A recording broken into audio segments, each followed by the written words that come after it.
Dijiste que te tocó vivir 46 millones de porcentaje, 46 millones de inflación.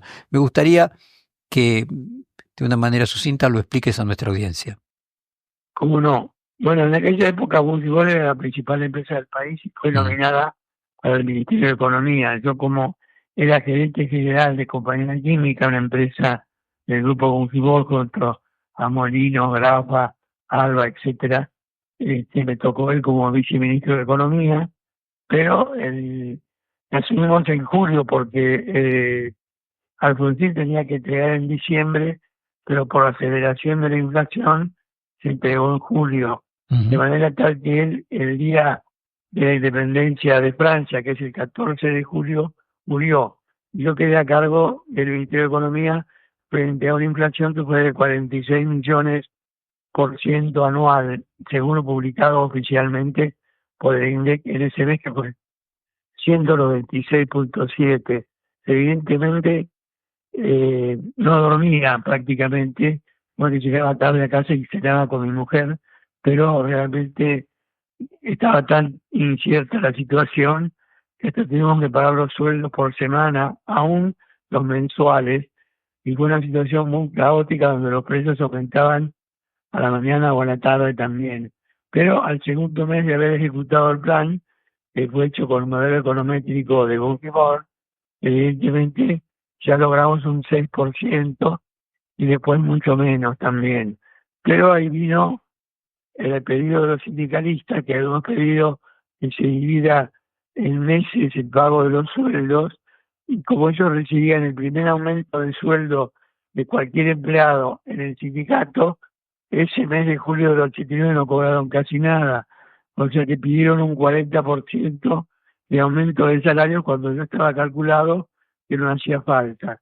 Pero Menem dijo, bueno, ellos, con Barrio Nuevo y otros, fueron los que llegaron River Plate, que fue lo que me permitió a mí ganar la presidencia, así que yo no les puedo decir que no, tengo que aceptarlo. Bueno, entonces ahí empezó una etapa de dificultades y después salimos, pero digamos, habiendo bajado la inflación, y después con esta corrección salarial hubo que hacer unas nuevas correcciones, y también vino el plan Bore que de Hermano González, hasta que después llegó Cavallo, y nosotros en aquella época, en el 89, sacamos todas las leyes para privatización de las empresas y todo lo que es un comportamiento nuevo de la parte regulatoria de la economía. Así que fue como una nueva constitución, una ley de emergencia económica y la ley de reforma del Estado que hizo Roberto Gromi. Así que bueno, ese es un poco la síntesis. El panorama personal.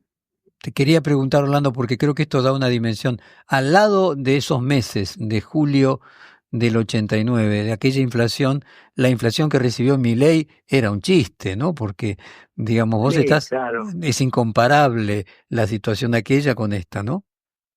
Sí, no, comparado con la situación actual, es bastante distinta porque aquello era una verdadera hiperinflación donde no tenían prácticamente control y había que ponerle también un término fin a eso. Puede que un ajuste solo no se dé, pero digamos después de eso se fueron aplicando las distintas privatizaciones a medida que terminaban, porque la ley de emergencia económica vencía al tercer año. Como estamos en el 89, 90, 91, ya cuando estuvo Cavallo vencieron la mayoría de las leyes y él hizo las privatizaciones, que las hizo muy bien, obviamente estamos muy de acuerdo con todo, y del plan económico que tenía 150 medidas de cambio estructural, se llegó a hacer el 52% de las mismas, aunque en la última etapa de Menem se intentó la reelección, pero no dio resultado. Así que esa parte no pudo realizarse y también se arrepintió bastante con los Kirchner, ¿no? Hicieron medidas opuestas como por ejemplo la estatización de IPF. Orlando, otros artículos que sobre vos y que vos publicaste y reportajes que te hicieron recientemente marcabas de que todos los indicadores parecen favorecer al gobierno en 2025. Decía en la apertura de que ya está la misión del Fondo Monetario Internacional. Me gustaría si nos puedes hacer una síntesis de tu visión de cómo va a ser la economía en este 2025.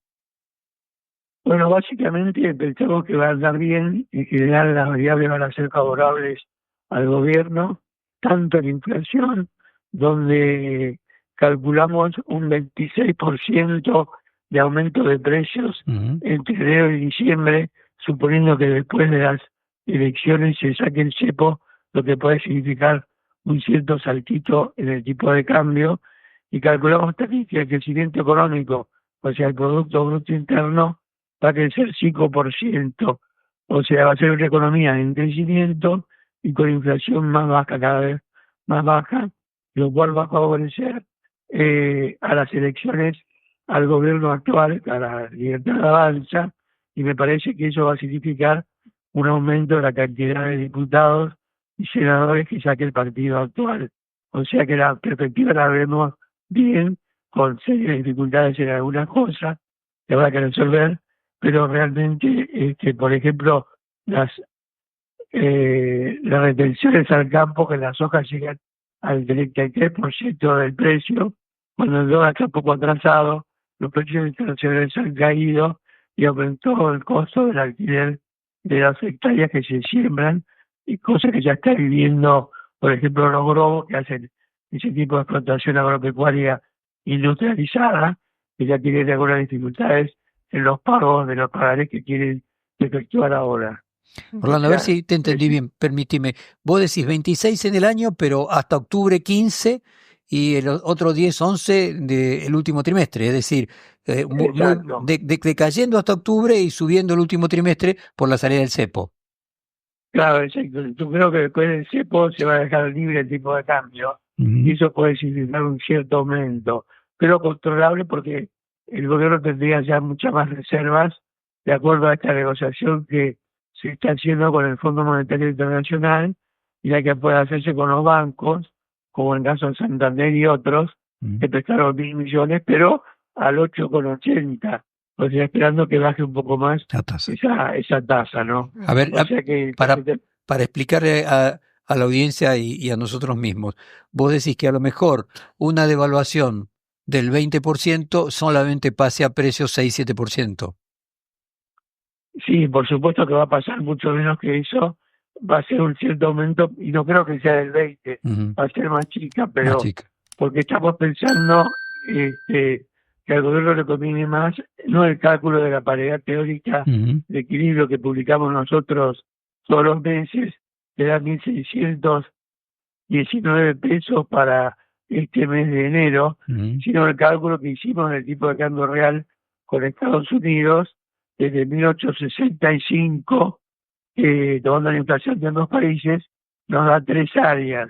Una área de entrada de capitales, donde estaba a 650 pesos de ahora el tipo de cambio. Otra área de salida de capitales, donde estaba a 1.350, y el promedio de todos los años, desde 1865 hasta ahora, que son más de 100 años, da 1.050, cosa que a Caputo le pareció bien, porque es el número que él tiene como promedio, porque ahora viene la exportación de petróleo, de minería, más de pampa húmeda, y lo cual puede interpretarse como un aumento de la oferta de dólares, y el Banco Central, salvo los últimos días, está comprando bastantes dólares. Orlando, aquí quiere preguntarte Elizabeth Pejer. Buenos días. Buen día, Orlando, ¿cómo está? Un gusto siempre charlar con usted. Recién usted mencionaba que las variables se van a mover muy bien, favorablemente para el gobierno de Javier Milei este año, pero comentó va a haber algunos problemas serios. ¿Cuáles son esos problemas o a cuál usted le asigna una mayor inquietud, una mayor preocupación? Bueno, hay varios problemas que son serios.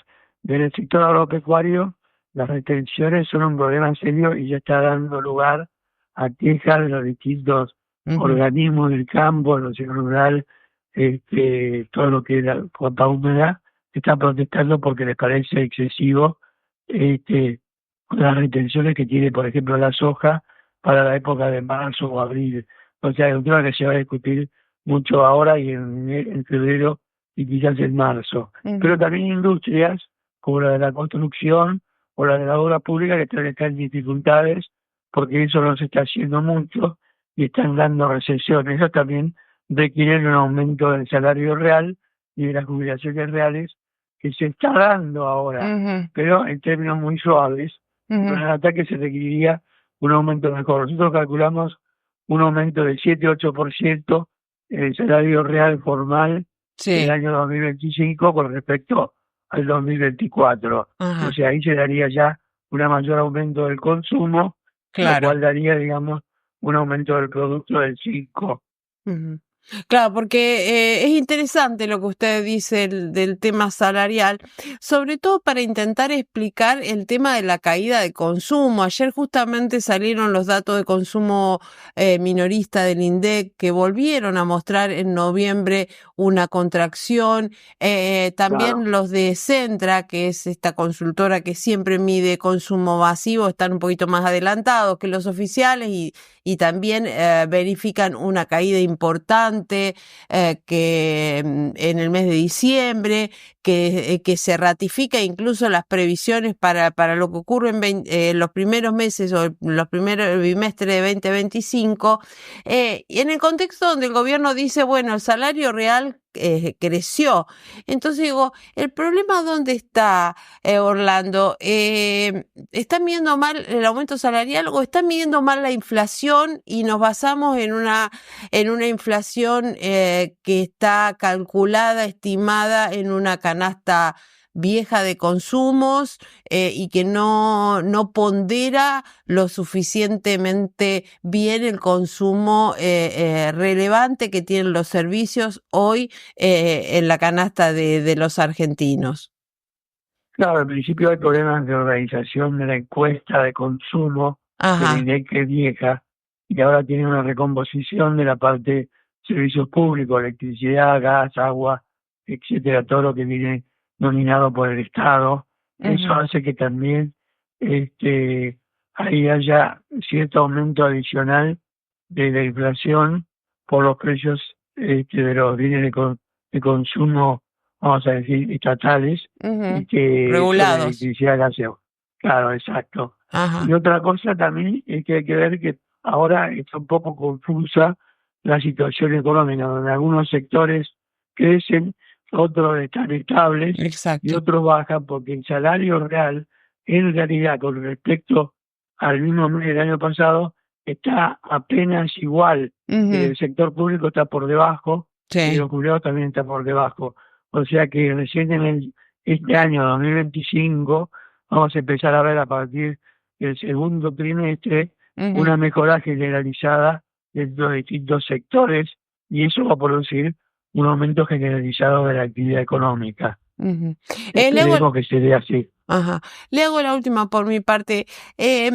¿Qué expectativas tiene respecto del acuerdo con el fondo? ¿Cree que va a ser va a haber un desembolso importante en el primer tramo? ¿Cree que va a haber una especie de cronograma de desembolsos? Y en ese sentido, ¿cuándo podría verificar o pensar que se puede concretar la salida del cepo, la salida o la liberación del mercado de cambios? Claro, bueno, en principio lo que se está hablando son los 11.000 millones que faltaron del préstamo que había hecho Macri, que era de 55.000 millones, y lo que se desembolsó fueron 44.000. Así que esa diferencia de 11.000 es la que se está pidiendo que se agregue ahora, y eso podría fortalecer mucho las reservas del Banco Central como para intentar una salida del cepo, que digamos viene complicando mucho a todo el país. Y efectivamente un país con control de cambios es difícil que haga entrar capitales financieros, porque estos pueden ir a la bolsa, a los bonos, sin necesidad de pedir permiso. O sea que lo que está aumentando por ahora es aquello que no requiere permiso, que es la compra de bonos o la compra de acciones, que ya se vieron bastante. Pero los límites que está llegando ese tipo de situaciones hace pensar que se van a empezar a ver empresas para tratar de comprarlas y entrar antes de que el riesgo país baje más. Porque yo creo que lo que logró el Santander y otros bancos americanos, europeos, logró colocar al 8,8% de interés. Es una cifra bastante fuerte. Claro, es alta esa tasa. Como todo. Claro, es una tasa muy alta, efectivamente. Jorge. Orlando, muchísimas gracias. Te mandamos un fuerte abrazo. Tenés el récord de haber sido entonces el ministro de Economía que tuvo que atravesar el mes de mayor inflación de la historia de la Argentina. Y bueno, deseamos que todos tus pronósticos de 2025 sean así y sea lo mejor para vos y para tu empresa también. Bueno, muchísimas gracias, Jorge. Hasta pronto. Muchas gracias. Un fuerte abrazo. Acabamos de hablar con el economista Orlando Ferrer.